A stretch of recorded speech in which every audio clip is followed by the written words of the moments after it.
மவுத் dryness உங்களுக்கு இருக்கா? மவுத் அடிக்கடி ட்ரை ஆகிட்டு பேட் பிரெத், அதாவது துர்நாற்றம் அப்படிங்கிற ஒரு விஷயம் நீங்கள் உணர்ந்துட்டுருக்கீங்க. உங்களுக்கே ஒரு செல்ஃப் கான்ஃபிடென்ஸ் இல்லாமல் இருந்துகிட்ருக்கு. இந்த நிலையில் நீங்கள் இருக்கீங்க, அடிக்கடி பாதிக்குது அப்படின்னா இந்த பதிவு உங்களுக்கானது. இந்த மாதிரி உங்களுக்கு அடிக்கடி மவுத் ட்ரை ஆகிட்டு பேட் பிரெத் வந்துட்டே இருக்குன்னு ஃபீல் பண்ணிட்டு இருக்கீங்கன்னா இதுவும் ஒரு ஹெல்த் கண்டிஷனோட வார்னிங் சிக்னல்னு உங்களுக்கு தெரியுமா? நாங்கள் ஒவ்வொரு பதிவுலையும் உங்களுக்கு புரிகிற மாதிரி எக்ஸ்பிளைன் பண்ணிகிட்டே இருக்கிறோம். ஒவ்வொரு சிம்டம் நம்ம பாடி நமக்கு சொல்லிட்டு இருக்கிற ஒவ்வொரு சிம்டமுமே வியாதியோட அறிகுறி அப்படின்னு சொல்லிட்டு, அது ஒரு சிம்டம் ரேராக தான் இருக்குது அப்படின்னா தட் இஸ் த ஸ்டார்டிங் ஸ்டேஜுங்க. ரெகுலராகவே நான் இந்த பிரச்சனையில் அவஸ்தப்பட்டுருக்கேன்னு நீங்கள் உணர்ந்துட்டுருக்கீங்கன்னா பிரச்சனை ஆல்மோஸ்ட் சிவியர் ஆகிடுச்சின்னு அர்த்தம்.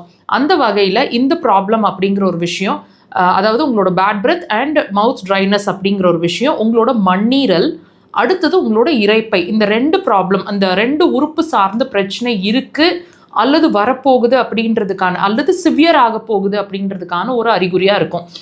நீங்கள் நல்லா வாட்ச் பண்ணி பாருங்கள். அந்த மவுத் ட்ரைனஸ், இந்த மவுத் பேட் பிரெத் அப்படிங்கிற ஒரு விஷயம் வந்துட்டுருக்கு அப்படின்னா ப்ரொலாங்டாக, அதாவது பல நாளாக இருக்குது, சில மாதங்களாகவும் வருஷங்களாகவும் இருக்குது அப்படின்னா நீங்கள் பசி எடுத்து சாப்பிட்றீங்களா அல்லது நேரத்துக்கு சாப்பிட்றீங்களாங்கிறத வாட்ச் பண்ணுங்கள்.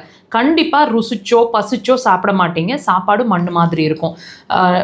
டைஜஷன் அப்படிங்கிற ப்ராசஸ் சரியில்லாமல் இருக்கும். எதுக்களிக்கிறது இருக்கும், நெஞ்சு கரிக்கிற மாதிரி விஷயங்கள் இருக்கும்.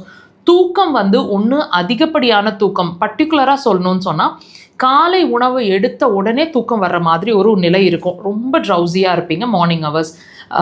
பர்டிகுலராக பிட்வீன் 9 to 11 ரொம்ப தூக்கம் வர்ற மாதிரி ஒரு நிலை இருக்கும். எந்த வேலையும் அதுக்கு மேலே செய்ய தோணாது. படுத்தா அற்புதமாக தூக்கம் வரும். அதிகப்படியான தூக்கம் இருக்கிற மாதிரி இருக்கும். ஒபீஸ் ஆகிடுற மாதிரி இருப்பீங்க. வெயிட் அதிகமாகிட்டு இருக்கிற மாதிரியோ வெயிட் குறைஞ்சிட்டு இருக்கிற மாதிரியோ இருப்பீங்க. மசில்ஸ் அதிகமாக இருக்கிற இடங்கள்லாம் வலி இருக்கிற மாதிரி இருக்கும். பாடி பெயின் இருக்கும். எப்பவும் ஒரு ஸ்லக்கிஷ்னஸ் அண்ட் சோர்வு, அந்த சுறுசுறுப்புங்கிற ஒரு விஷயம் இல்லவே இல்லைன்னு ஃபீல் பண்ணுவீங்க. இனிப்பு, சுகர் சார்ந்த விஷயங்கள், இனிப்பு சார்ந்த விஷயங்களை அதிகமாக விரும்புவீங்க. சாப்பிட்றீங்களா இல்லையாங்கிறது விஷயம் இல்லைங்க, அதிகமாக விரும்புவீங்க.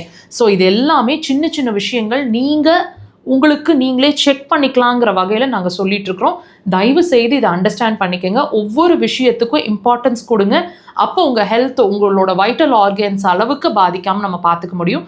அக்குபஞ்சர் டெஃபினட்டாக ஒரு நல்ல தீர்வாக இருக்கும். ட்ரை பண்ணுங்கள்.